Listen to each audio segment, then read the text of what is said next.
Fuqaro va tadbirkorlar, bugungi navbatdagi uchrashuvimiz rahbar ishtirokidagisi Qo'shtepa tuman hokimligi binosida o'tkazilyapti. Mana bir boshdan o'qib tanishtirishni boshlaymiz. Birinchisi mustaqillik fermer xo'jaligidan boshlasak. Assalomu alaykum. Mustaqillik fermer xo'jaligi rahbariman. Bugungi kunda prezidentimiz tashabbuslari bilan mana 28 ta g'alla maydonlarida suv tejovli texnologiya bilan foydalanish maqsadida 28 ta maydonimizga kilit ajratilib, shu uskunaga olib kelmoqchimiz. Ajratilyapti. Mustaqillik yomg'irlar sug'orish uchun kreditimiz bor. 5 yillik 2 yil imtiyozli davri bilan 14% stavkada bor. Avvalambor siz fermer xo'jaligi rahbari sifatida suv platformasiga arizangizni topshirasiz. Ko'rib chiqib ma'qullanadi. Ma'qullangandan keyin 50% chiqadi. Birga shartnoma qilgan ta'minotchingiz 100% ishni bajargandan keyin subsidiyasini jo'natasizlar. Subsidiyasi komissiyadan o'tib kelgandan keyin qolgan 50%ni yana chiqarib beramiz biz. Ishingizni ko'rib chiqamiz. 3 ish kunida xudo xolasa ijobiy hal qilamiz. Onlayn tarzda bo'ladi, hech qanaqa qog'ozbozlik yo'q. Ishingizni hal qilib beramiz ijobiy. Keyin ishtirokchimiz Toshtemir va Ziroatxon 17 million so'm olishadi biznesga ko'maklik loyihasi bo'yicha.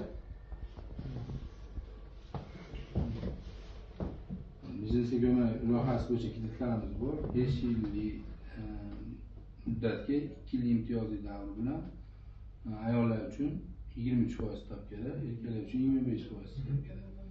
Mahalla bankiligi arizangizni berasiz. Birgalikda 4 ish kunida ko'rib chiqib ishingizni hal qilib beramiz.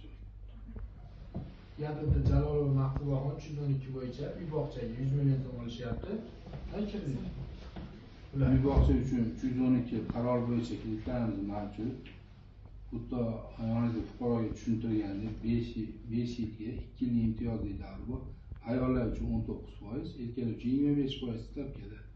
Arizangizni mahalla bankiligiga topshirasiz. Birgalikda ko'rib chiqib, 4 ish kunida ko'rib, ishingizni ijobiy hal qilib beramiz. Keyingi ishtirokchimiz bu ham Yaqinda 312 bo'yicha olishyapti. Ahmadjonov G'ulomjon. Ahmadjonov G'ulomjon 312 bo'yicha olayotgan bo'lsa, aytdim, 5 yil stavkada 2 yil imtiyozli davr bilan erkaklar uchun 21%. Lekin eng kam 3 ta ish o'rni yaratishingiz kerak, faoliyatni kengaytirish kerak. Mahalla bankiligiga uchraysiz, ijobiy ishingizni hal qilib beramiz. Keyingi ishtirokchimiz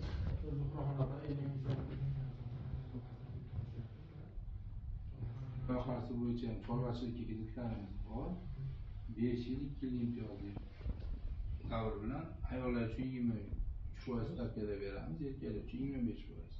Mahalla bankiligiga murojaat qilasiz, arizangizni qoldirasiz. 3 ish kunida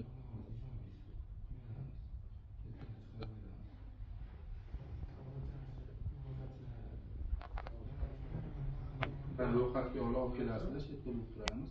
Masalasini ijobiy hal qilamiz. Deganlar uchun rahmat.